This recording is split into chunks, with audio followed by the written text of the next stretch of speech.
मुसलपुराव थानाय बे गोजोनपुरि पार्कआव जोंहा बड'फानि मोनसे बावहाय मुसुखा दङ आरो बे मुसुखाखौ थांनाय साननैसो सिगाङाव जाय सुबुंफ्रा बेबादि मोखां देख्लानानै गालांबाय आरो बेखौ जोङो दिनैहाय मुसलपुराव थानाय जोंनि बाक्सा जिल्ला दुलाराय बर' फरायसा आफादनि बानजायनायाव बे पार्कनि सिङावनो जोङो मोनसे खुद्रिसारनाय हाबाफारि लादों। मानोना बिथांनि मोखां देख्लानायजों दिनै बर' माहारिनि मोखां देख्लानाय, मानोना बिथाङा बर' हारिनि बिफा आरो दिनैनि दिनाव बिनि थाखायनो जोङो दुखु मोनदों जे जाय बिथाङा मुसुखा महरै रावखौबो सिगिनोबो हाया, रावखौबो दुसिनोबो हाया, खालिबोल' जोङो बर' फिसाफ्रा थांनानै थानानै बिथांनि मान सन्मानखौ लानानै बर' हारिया थांनानै थांनांगौनि थाखाय जिबादि मोनसे बिथांनि फोरोंलांनाय बर' हारिखौ दाफ्रामनो लानाय गेरेमसा बर' माहारि सोरजिनांगौनि थाखाय दुलाराय बर' फरायसा आफादनि आफादगिरि जाबोनानै बिबान लानानै दिनै बर' हारिखौ फोजाखांलांनाय सासे जे बिथाङा बर'नि बिफा आरो बिनि थाखायनो जोंहा दिनै गोसोआव जोबोरै दुखु मोननाय फैदों जे बेबादि समाजाव सुबुं जोनोम मोननाया जोंनि बर' हारिनि थाखाय जोबोद मुगैथाव। आरो बिनि थाखायनो दुलाराय बर' फरायसा आफादा दिनैनि बे थानसालिनिफ्राय जोङो खावलायगोन जाहाथे उनाव आरो इयुनाव बेबादि बर' माहारिखौ बेबादि मोनसे दुसिनो हानाय गावनि हारिनिनो बिफाखौ लानानै गावनि हारिनि गेजेराव गुबुन गुबुन थासारियाव बबेबा मुंख्लं खाम्फायाव बबेबा थानसालियाव बबेबा गोथार जायगाफ्राव माहारियारि बादखौ नासयनानै जुजिनानै जुदि दिनैनि दिनाव मोखां देख्लानायनिफ्राय मुंख्लं खाम्फाफ्राव पस्टार थाबनायनिफ्राय जुदि दिनै जागायोबा दिनै बर' हारियाव बिनिख्रुइ दुखुनांथावसिन जेबो गैया। मानोना दुलाराय बर' फरायसा आफादा बड'फा उपेन्द्रनाथ ब्रह्मआ फोरोंलांनाय जोंनि एबसुनि जोनोम खान्थिनि जाय दाराखान्थिजों जोंनि संबिजितनि जोङो माहारियाव जुजिनाय सोलोंथाइ समाजखान्थि रांखान्थि आरो राजखान्थि अधिकारनि थाखाय बाथ्रा बुंलांनांगौ जुजिलांनांगौ बे गासिबो थासारिखौ दिनै बड'फानि मोनसे गोहोजों बर' हारिखौ गेरेमसा हारि गायसननायाव दिल्ली दरबाराव बड'फानि मुंख्लं खाम्फा गायसननाय मुसुखा गायसननाय लामा गायसननाय दिनै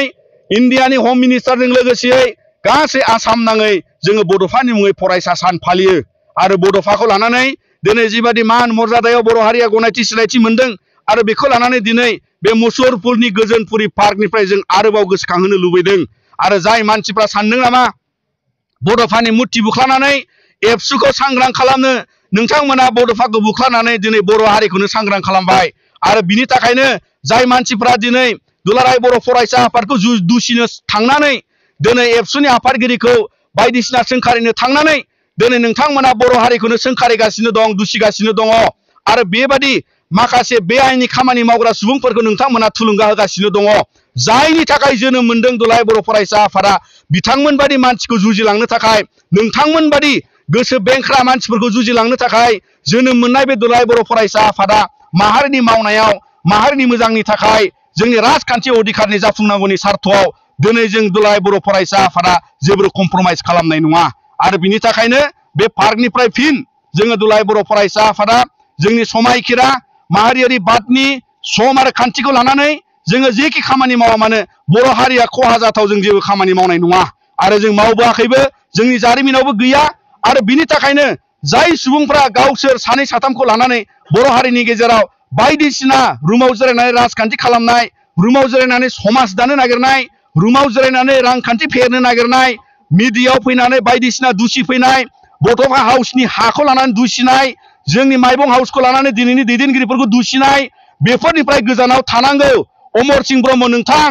दावराव देख्रेब नोंथां, दिनै बड'फानि बे मुर्तिनि खाथिनिफ्राय जोङो दुलाराय बर' फरायसा आफादा नोंथांमोनखौ साबधान खालामो। मानोना नोंथांमोननि बेफोरबायदि बर' हारिनि गेजेराव खैसारियै बाथ्रा बुंनायनि थासारियावनो बड'फानि मुर्ति बुख्लाबनो हानाय मानसिनि जोनोम जादों बर' हारियाव। आरो दिनै बिनि थाखायनो जोंबो नोंथांमोनखौ खावलायगोन, नोंथांमोना दिनै बर' हारियाव मा मोजां मावबोदों बेखौ बुं, मा मोजां मावनांगौ बेखौ बुं। नाथाय दिनै बर' हारिनि जारिमिनाव जालांनाय बर'नि गोरोबथाखौ लानानै गोबां एबसुनि आन्दलनजों एनडिएफबिनि आन्दलन बिएलसिनि आन्दलनाव मुंख्लं जानानै फैनायनि उनाव बिटिआर गोरोबथायाबो मोनसे मानगोनां गोरोबथा, जाय संबिधाननि अधिकार फेहेरनांगौनि खोथा दं, जाय समाव आलादा रायजो मोनथ'यैखाय बेबादि संबिधाननि अधिकारजों जुजिलांनांगौनि मोनसे थासारि दङ। आरो बेखायनो दिनैनि दिनाव बड'फानि बे मुर्तिनि खाथिनिफ्राय जोङो बेखौ फाहामफिननाय, लुफ्रामफिननाय, बे जायगाखौ रैखाथि होना लाखिनायाव